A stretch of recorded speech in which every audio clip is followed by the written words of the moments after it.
avec un petit air chaud, mais qui est convenable pour cet après-midi. Hein.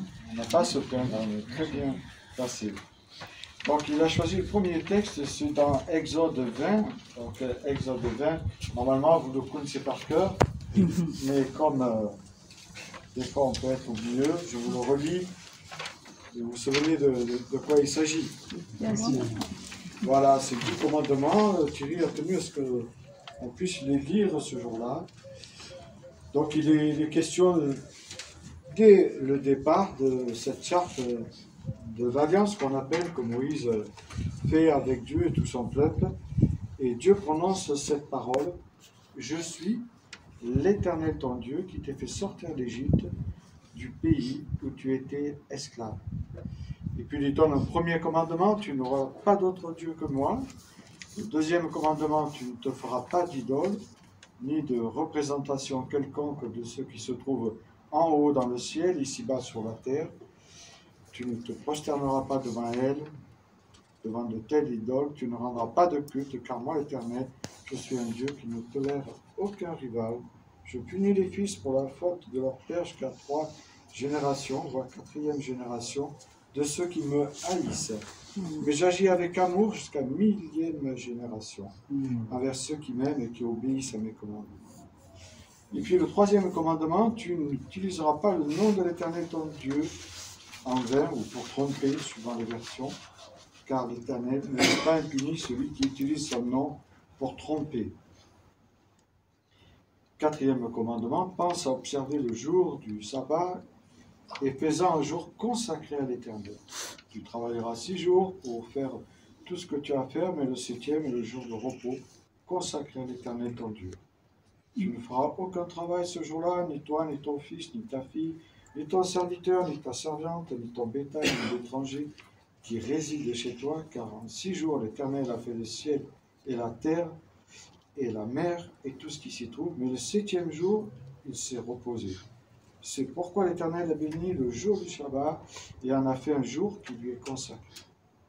5e commandement, c'est lequel? Honorer ses parents. Honore, oui. Honore ton père et ta mère, a suivi d'une promesse, afin que tu vives des jours heureux. Hein. C'est pas toujours simple, suivant le vécu qu'on a eu. 6e commandement: tu ne commettras pas de meurtre. 7e commandement: tu ne commettras pas d'adultère. 8e commandement: tu ne commettras pas de vol. 9e commandement: tu ne porteras pas de faux témoignage contre ton prochain. Et le 10e: tu ne convoiteras pas la maison de ton prochain. Tu ne convoiteras ni sa femme, ni son serviteur, ni sa servante, ni son bœuf, ni son âme, ni rien qui lui appartienne. Voilà, ce 10e commandement nous met tous d'accord. On a tous un jour convoité quelque chose ou quelqu'un. Et donc c'est pour ça qu'on a besoin de la grâce de Dieu pour justement pouvoir être pardonné. Donc si on est ici, on le sait, c'est pour partager et entourer notre frère de cette décision qu'il a prise. Et donc il nous dira quelques mots sur son témoignage. Il a choisi des chants, un chant qu'on chantait avec les enfants. Et je vais le montrer. Sur la montagne. Alors, vous le connaissez, hein, vous avez... Oh oui, on a beaucoup chanté avec Madame Hodge. Ah, voilà, Madame Hodge. Bonjour, Madame Hodge. Il faudra que j'envoie. Voilà, on peut se lever quand même. Puisqu'il est une question de monter sur la montagne. À moins qu'on tienne d'ailleurs la montagne.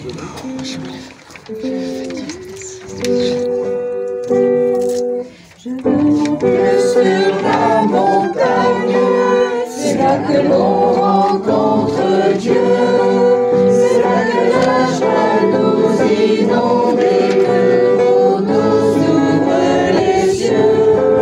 Je veux laisser les joies du monde et me tenir tout près de Dieu.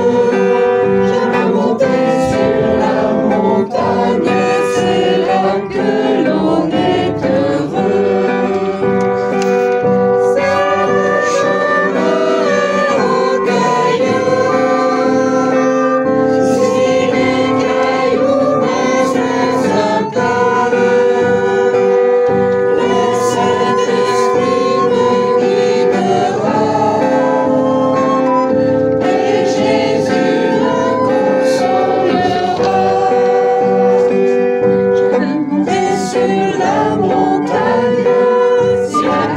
question. Et tout simplement parce que l'Écriture nous parle d'un baptême d'adulte, un baptême d'immersion, et donc nous voulons obéir à ce commandement de Dieu d'aller, de faire des nations des disciples, et de les baptiser, bien sûr, au nom du Père, du Fils et du Saint-Esprit. Et nous voyons que dans l'Écriture, en fait, le baptême, c'est toujours question d'un engagement, d'une bonne conscience. Donc c'est pour cela que nous savons et nous croyons que le baptême est une question d'un engagement d'une personne qui le désire. À partir du moment où elle a fait une rencontre avec la personne de Jésus-Christ, à partir du moment où il y a eu cette nouvelle naissance qui s'est passée, la personne a envie d'aller plus loin, c'est-à-dire de mettre ce signe d'appartenance entre elle et Jésus-Christ, cette alliance dont il est question dans l'Écriture, comme une alliance peut être au doigt de ceux qui décident de se marier. Vous savez, parfois on parle de concubinage. Le concubinage, c'est pareil que le mariage, mais je regarde si c'était pareil, mariez-vous, et on n'en parle plus. Mais c'est pas pareil. Il y a cet engagement qui peut nous faire peur, et parfois le baptême peut nous faire peur. Parce que, d'abord, c'est un engagement devant les uns et les autres, qu'ils soient chrétiens, non chrétiens, ou qu'ils soient en marche avec Dieu. Et puis c'est un engagement surtout envers les autorités célestes. La Bible nous parle des autorités célestes qui sont là et qui sont en colère parce que justement on prend cette décision. Et puis c'est un engagement surtout envers Dieu. Dieu est là et puis les anges se réjouissent. Il dit que pour un seul pécheur qui se donne au Seigneur, il y a des tas d'anges qui se réjouissent au ciel. Et le jour du baptême, c'est cela aussi.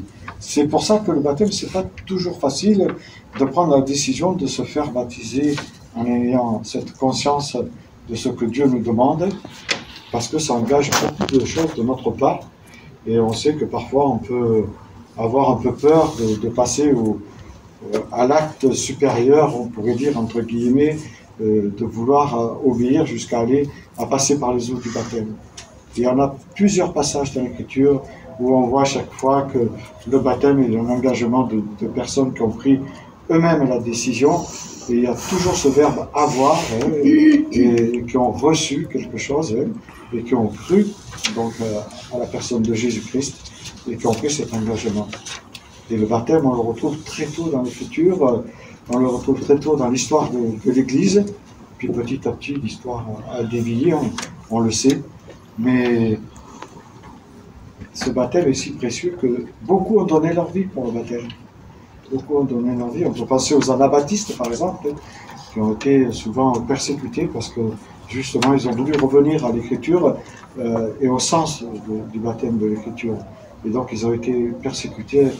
Et c'est pour cela que le baptême, c'est pas quelque chose de simple, même si ça paraît à nos propres yeux quelque chose de simple. C'est quelque chose qui nous demande vraiment un engagement. Le baptême n'est pas toujours rose. Après les jours qui suivent, et il y a toujours l'adversaire qui est là, il va essayer de nous faire croire que « Ah oui, mais tu t'es fait baptiser, peut-être que tu ne le mérites pas. » Sur toi, Thierry, personne ne mérite rien. Donc, si ça t'arrive, ça pourra t'arriver. Et ça, malheureusement, je ne dis pas que ça va t'arriver, mais l'adversaire sera là pour te dire, voilà, mais tu vois, tu as chuté, tu n'es pas assez bien, tu t'es fait baptiser devant tout le monde, devant Dieu, etc. Voilà, la culpabilité de l'adversaire. Mais il faudra résister, dire non. Dieu à la croix, il a donné son Fils pour moi, et je suis pardonné. Et malgré mes manquements, j'essaye d'avancer avec lui. Donc on va continuer, et c'est Thierry qui va nous donner son témoignage.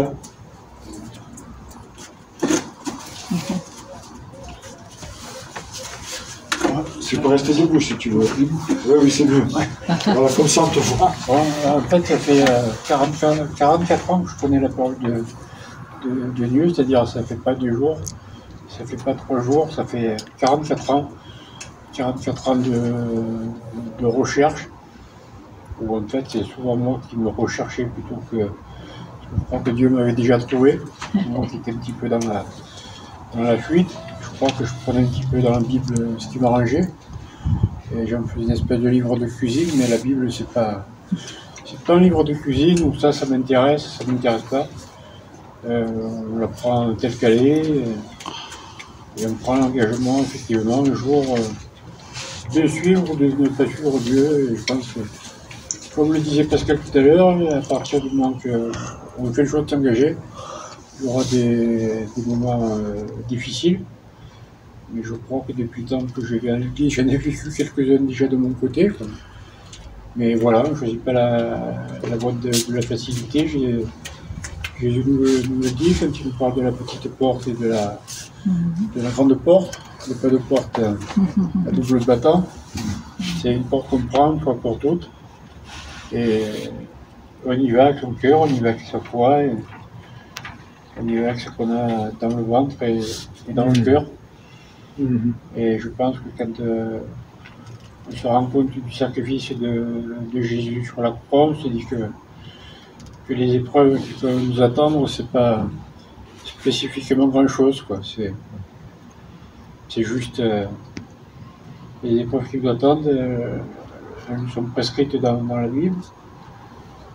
Il y aura des moments effectivement de tentation, d'illusion, de désillusion, mais c'est comme ce chemin qu'on voit au bout de la montagne, où on marche, où on chemine, où on trébuche, mais on y va, on avance parce qu'on a cette foi et cette certitude qui nous fait avancer. Voilà, 44 ans J'avais 16 ans quand j'ai entendu parler de Dieu pour la première fois suite au décès d'un ami. Dans ce cas de figure, on peut... Psaume 23.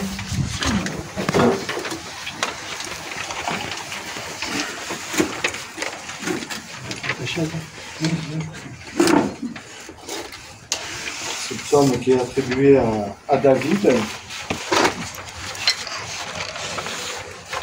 qui nous dit « L'Éternel est mon berger ». Et d'entrée commence en disant « Je ne manquerai de rien ». Grâce à lui, je me repose dans des prairies verdoyantes. Et c'est lui qui me conduit au bord des eaux calmes. Il me rend des forces neuves. Et pour l'honneur de son nom, il me mène pas à pas sur le droit chemin. Si je devais traverser la vallée où règnent les ténèbres de la mort, je ne craindrai aucun mal, car tu es auprès de moi. Ta houlette me conduit, ton bâton me protège. Pour moi, tu dresses une table aux yeux de mes ennemis. Tu oins de parfum ma tête. Tu fais déborder ma coupe. Oui, toute ma vie, ta bonté et ton amour m'accompagneront et je pourrai retourner au temple de l'Éternel tant que je vivrai.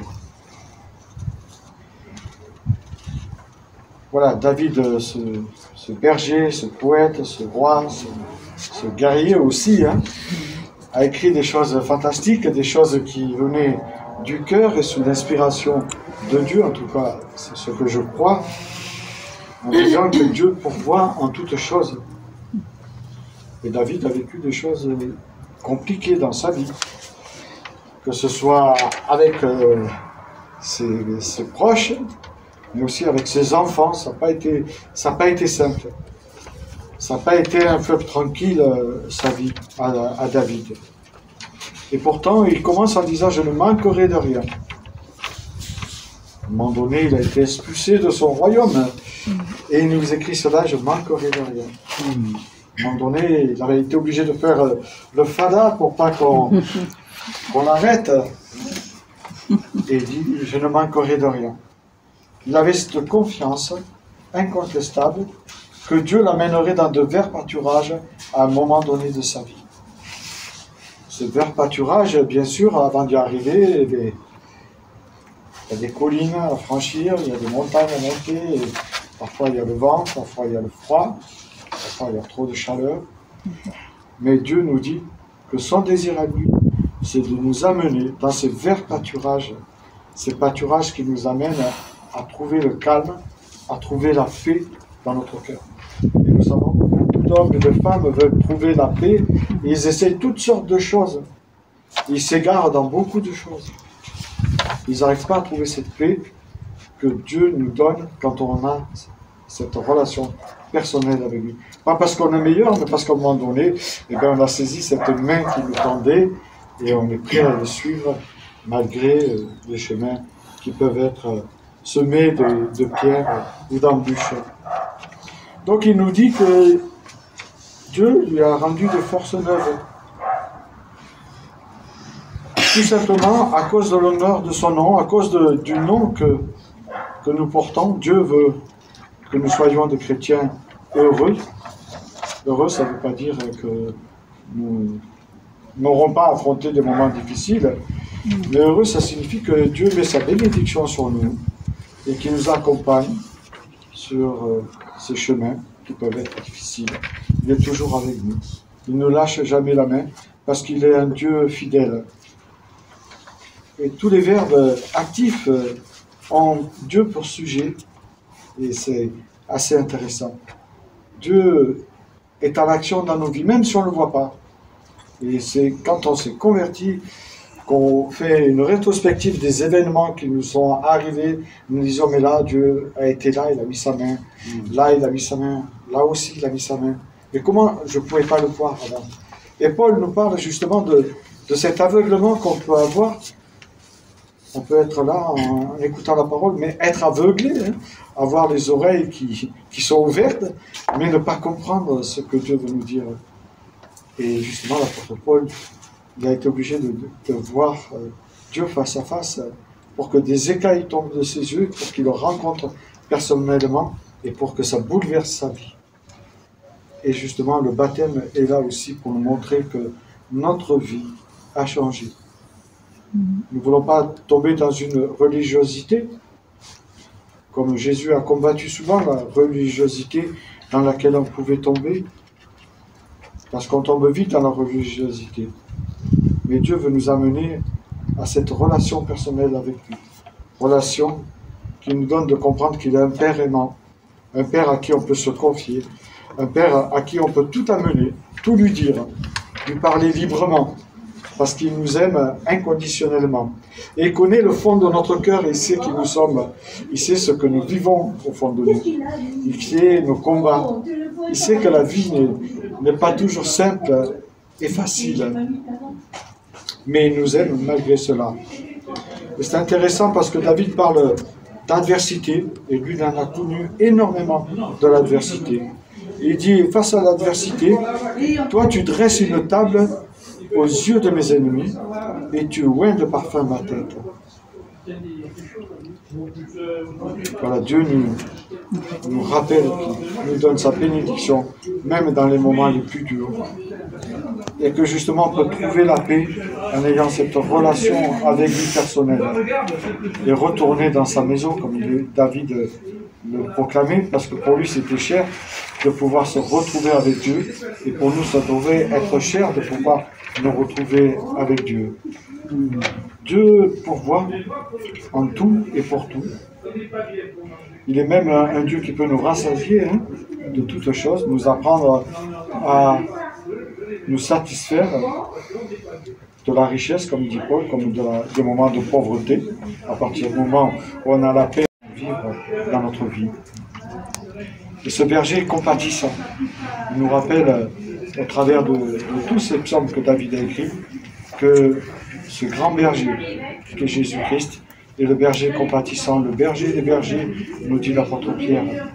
Jésus, ce grand berger qui veut nous amener à le connaître chaque jour davantage, afin de mieux l'obéir, afin de mieux le connaître et surtout afin d'être son témoin. Et aujourd'hui, on va célébrer ce baptême qui va être un jour qui va être gravé dans ta vie, comme un peu un anniversaire auquel tu pourras faire référence quand tu auras peut-être des moments de blues ou même des moments de joie, se rappeler. C'est bon de se rappeler que justement on appartient à Dieu pour justement éviter de chuter, un peu comme une alliance. On nous rappelle qu'on appartient à celui avec qui on a passé un acte devant les uns et les autres.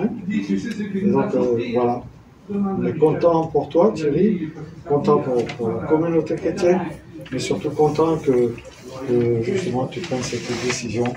Parce que ça n'a pas été simple, on sait que tu n'es pas dans des meilleures situations, mais je pense que les uns les autres, on n'a pas toujours connu des situations très simples. Et ça fait partie de la vie. Jésus n'a pas dit que tout serait rose, il a dit qu'il serait avec nous. Hein. Il nous a donné des roses, mais on avait oublié que les roses, elles avaient souvent des épines. Hein. Mais ces épines, Dieu les enlève une après l'autre. Pour nous dire qu'il est avec nous tous les jours jusqu'à la fin du monde. Il ne nous abandonnera jamais. Et même si parfois on peut s'éloigner, parce que la vie fait que, ou que nous sommes éloignés, Dieu est là pour nous ramener, comme ce berger qui va chercher cette brebis qui est perdue là, dans une forêt ou dans un bois ou qui est tombé dans un ravin. Il suffit que la brebis appelle pour que Dieu intervienne. Mais parfois, on hésite, on tourne, on se dit, mais peut-être que je pourrais appeler un tel ou une telle plutôt qu'appeler Dieu. Ou peut-être que c'est Dieu un hasard, ce qui m'arrive. J'étais au plus bas, j'avais perdu mon boulot, j'avais perdu ma femme, j'avais perdu mes enfants.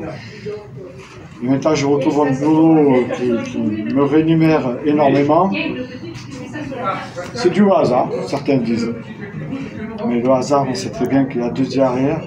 Qu'on soit croyant ou pas croyant, Dieu est là pour cheminer avec nous, nous rappeler qu'il veut prendre soin de nous.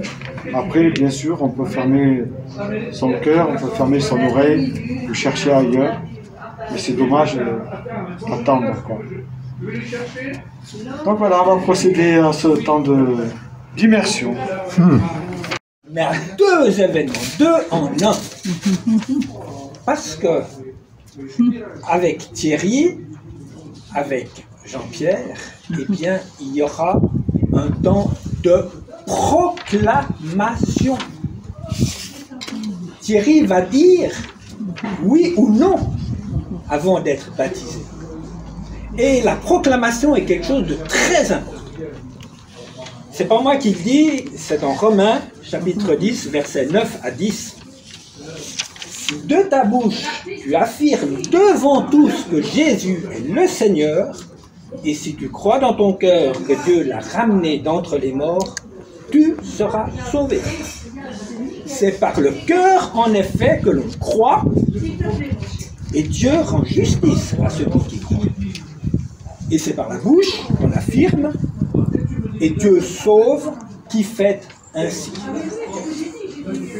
Donc, Thierry, tu vas proclamer, tu vas affirmer devant tous, déjà par ta bouche, ensuite par l'acte que tu vas vivre, à nous, témoins ici, mais comme l'a aussi rappelé Pascal, les autres témoins dans le ciel, du monde, du deuxième ciel et du troisième ciel, comme Paul nous parle aussi de ça. Dans tous ces mondes, eh bien, il va y avoir un regard sur ce qui va se passer maintenant. Parce que tu es précieux et important aux yeux de Dieu. Il a payé pour te racheter, toi, personnellement. Et ça, on va partager cette joie que tu aies accepté. Cela, tu l'as déjà fait, mais là, tu le fais par une marque bien particulière. Oui, tu es passé de la mort à la vie éternelle. On ne sait pas exactement quand, mais tu y es passé. Comment ? Non, ça ne sais pas. Je ne sais pas, tu te mets comment Comme tu veux, hein. Voilà, comme ça, et après vous le couchez. Ouais. Tu me revenais avec nous, tu peux pas. Là, on voit bien.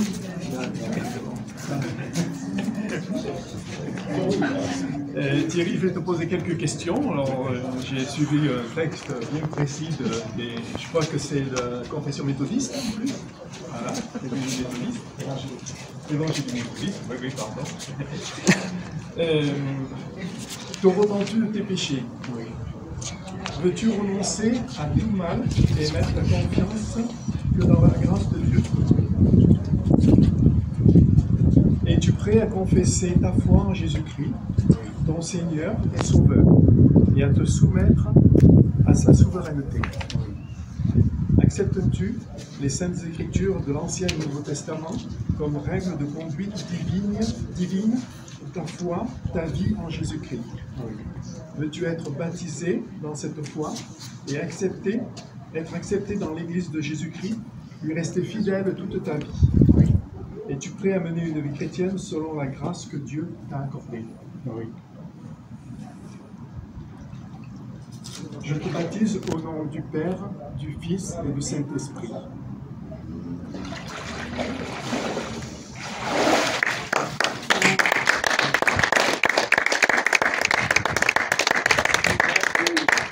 Il est mort, il est ressuscité. On va prier pour Je tombe pas dans l'eau. que je tombe pas dans l'eau. J'ai déjà été baptisée. Prions de le bénir, de le protéger, de le garder, de lui donner cette sagesse et ce discernement pour sa vie de couple. De demander aussi de le remplir de ton esprit afin qu'il puisse avoir cette force qui vient de toi, qui vient de ta grâce pour marcher comme tu le désires. Nous prions de le protéger pour les jours qui vont venir, de le garder sur ces chemins qu'il va rencontrer et de permettre qu'il ne se sente jamais culpabilisé par toi, mais qu'au contraire, si jamais il arrivait qu'il chute, qu'il revienne à toi demander pardon pour repartir sur les bonnes bases. Nous te le remettons dans la personne de Jésus-Christ qui a donné sa vie pour nous. Amen. Amen. Frère Thierry, tu connais son cœur, tu connais tout ce qu'il a besoin pour cheminer avec toi. Et nous te faisons confiance, nous savons que tu seras toujours là avec lui. Demandons de le bénir grandement dans tout ce qu'il fait, dans toutes les rencontres. De bénir également sa famille, Seigneur.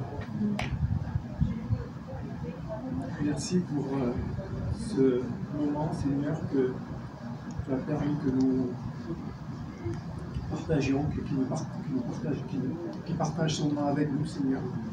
Et nous te le remettons, Seigneur. Amen. Thierry, qui est ton disciple. Alors la barque, elle peut prendre de l'eau, mais elle ne coulera pas, car tu es plus puissant que les vagues, tu es plus puissant que le vent, et au jour où tu décides, eh bien, la barque accoste dans la paix. Alors, aide Thierry par ton esprit chaque jour, eh bien, à garder le cap et à te faire confiance. Augmente-lui la foi comme à nous. Que nous le gardions aussi dans nos prières en tant que communauté. Amen. Amen.